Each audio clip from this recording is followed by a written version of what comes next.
اعزازی قبریں بناتے تھے، تو اسی وجہ سے کافی ملکوں میں آپ کی قبریں موجود ہیں، لیکن اصل قبر مبارک جو ہے وہ ملتان میں ہی ہے۔ آئیے چلتے ہیں مزید ویڈیو اور ڈاکومنٹری کی جانب۔ ناظرین، مرکزی احاطے سے گزرنے کے بعد یہ دربار مبارک اور جو شاہ شمس رحمۃ اللہ علیہ کی قبر مبارک کی طرف جو راستہ جا رہا ہے، ابھی ہم دربار کے اندر اور قبر مبارک کی زیارت بھی کریں گے، اور ساتھ ساتھ ناظرین جو آپ کی ہسٹری اور واقعات کا سلسلہ بھی شروع کیا تھا ہم نے، اس کو جاری رکھتے ہیں۔ جیسا کہ آپ کو بتایا تھا کہ شاہ شمس تبریز رحمۃ اللہ علیہ اکثر علاقوں میں لوگوں کی اصلاح کرنے کے بعد وہ علاقہ چھوڑ جاتے تھے اور لوگ آپ کو ڈھونڈتے رہ جاتے تھے۔ یہی وجہ ہے کہ دنیا کے کئی علاقوں میں آپ کی اعزازی قبریں بھی موجود ہیں۔ وہ قبریں وہاں کے لوگوں نے عقیدت اور احترام سے بنائیں۔ تقریباً 60 سال کی عمر میں آپ روم تشریف لے گئے تو مولانا روم آپ کی کرامات سے متاثر ہو کر آپ کے شاگرد ہو گئے، وہ سب کچھ چھوڑ چھاڑ کے آپ کے کرامات سے فیض حاصل کرنا شروع ہو گئے۔ مولا علی علیہ السلام کی محبت اور اہل بیت کے ذکر کی وجہ سے اکثر علماء اور مولوی حضرات آپ کو برا بلا کہتے رہتے تھے۔ یہی وجہ ہے کہ آپ نے ایک دن مولانا رومی کو چھوڑ دیا اور ان کو فرمایا کہ حاسدین اور منکرین اب مجھے یہاں نہیں رہنے دیں گے، تم میرے دیے ہوئے علم سے لوگوں کو فیض یاب کرتے رہنا۔ ناظرین، یہ آپ دیکھ رہے ہیں، ساتھ ساتھ آپ کو بتاتے چلیں کہ یہ مرکزی دروازہ ہے زری مبارک کا، جس کے اوپر انتہائی نفاست کے ساتھ لکڑی کا کام ہوا ہے۔ دیواروں کے اوپر بھی پتھر کا، سنگ مرمر کا کام قدیمی اپنی اصلی حالت میں ابھی تک موجود ہے۔ ابھی ہم زری مبارک کے اندر داخل ہو رہے ہیں۔ یہ وہ شاہ شمس تبریز رحمۃ اللہ علیہ، اللہ کے ولی کی قبر مبارک ہے۔ آپ دیکھ سکتے ہیں، آپ کو اس کے چاروں اطراف کی زیارت بھی کرواتے ہیں۔ ساتھ ساتھ ناظرین آپ زیارت کریں، ساتھ ساتھ ہم ہسٹری کا اور واقعات کا سلسلہ بھی جاری رکھتے ہیں۔ تو مولانا روم کو چھوڑنے کے بعد شاہ شمس تبریز وہاں سے امام علی علیہ السلام کے روضے پر آ گئے اور وہاں پہ فقیروں جیسی زندگی بسر کرنے لگے۔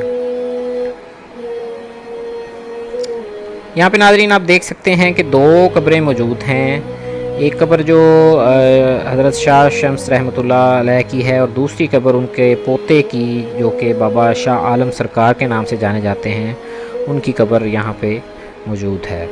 جی ویئر، یہاں پہ ایک کلیریفیکیشن کرتے چلیں کہ ایسا نہیں ہے کہ اس دربار پہ صرف اہل تشیع یا فقہ جعفریہ سے تعلق رکھنے والے لوگ ہی آتے ہیں۔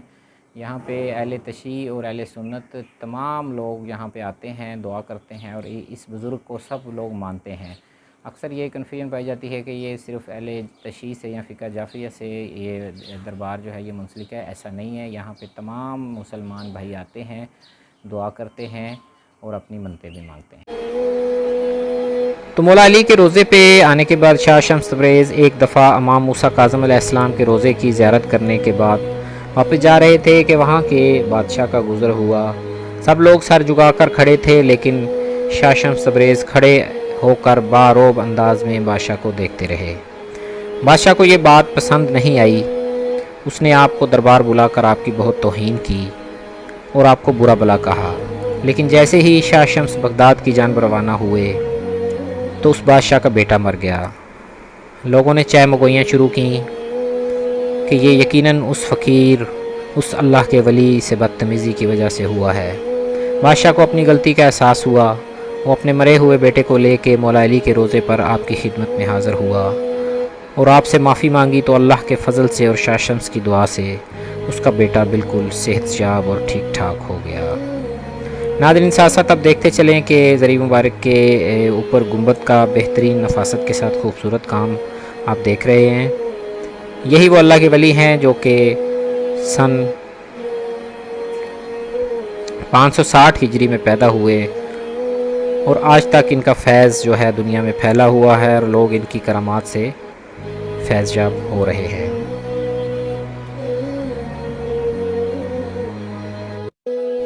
ناظرین، دربار کے احاطے میں قبرستان بھی موجود ہے جہاں پہ مختلف شیعہ اکابرین کی قبریں موجود ہیں، ساتھ ہی ساتھ علامہ ناصر عباس ملتان شہید کی قبر بھی ادھر ہی موجود ہے۔ ناظرین، اس کلپ کے بعد آپ جامع مسجد دیکھیں گے اور اس کے بعد وہ پنڈال اور وہ احاطہ آپ کو دکھایا جائے گا جہاں پہ سارا سال مجالس کا سلسلہ جاری رہتا ہے۔ ساتھ ہی ساتھ ہم تاریخ اور شاہ شمس تبریز کی کرامات کا سلسلہ جاری رکھتے ہیں۔ تو جیسے ہی اس بادشاہ کا بیٹا شاہ شمس کی دعا سے زندہ ہوا تو لوگ حیران ہو گئے اور کہنے لگے یہ کوئی جادوگر ہے، اس کو پکڑو، اس کی کھال اتارو۔ آپ جلال میں آ گئے اور فرمانے لگے کہ اللہ کے معجزے کو جادو نہ کہو، تمہیں میری کھال چاہیے؟ تو بس آپ نے اپنے بالوں کو پکڑا اور کھینچ کر اپنی کھال اتار کے وہاں پھینک دی۔ بادشاہ کے بیٹے نے کہا کہ میری زندگی شاہ شمس کی دعا کا نتیجہ ہے، تو میں بھی ان کے ساتھ جاؤں گا۔ بس آپ اپنے بیٹے نصیر الدین اور اس بادشاہ کے بیٹے کے ساتھ چلتے چلتے ہندوستان کے راستے پہ پڑے اور بالآخر آپ ملتان پہنچ گئے۔ ملتان میں اس بادشاہ کے بیٹے کو بھوک لگی تو کسی نے اس کو گوشت کا ٹکڑا دیا، لیکن ملتان کا کوئی شخص اس کو پکا کر دینے کو تیار نہ تھا۔ بالآخر لوگوں نے اس کو پتھر برسانا شروع کر دی، اس کو مارنا شروع کر دیا۔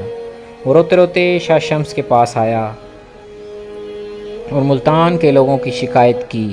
بس آپ نے جلالی نگاہ سے گوشت کا ٹکڑا پکڑا اور سورج کی طرف دیکھ کر بولے، تو بھی شمس ہے، میں بھی شمس ہوں، مجھے یہ گوشت پکا کر دو۔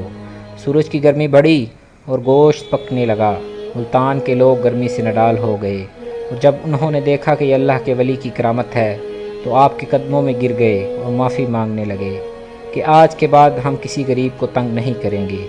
پھر آپ کی دعا سے سورج کی گرمی کم ہوئی، لوگ آپ کے قدم چومنے لگے اور دور دور سے آپ کی زیارت کے لیے آنے لگے۔ آپ کے جسم پر کھال نہ ہونے کی وجہ سے چند ہی دن بعد آپ اس جہان سے کوچ کر گئے اور اپنے خالق حقیقی سے جا ملے، لیکن آپ کا علم اور فیض آج تک لوگوں کی رہنمائی کر رہا ہے۔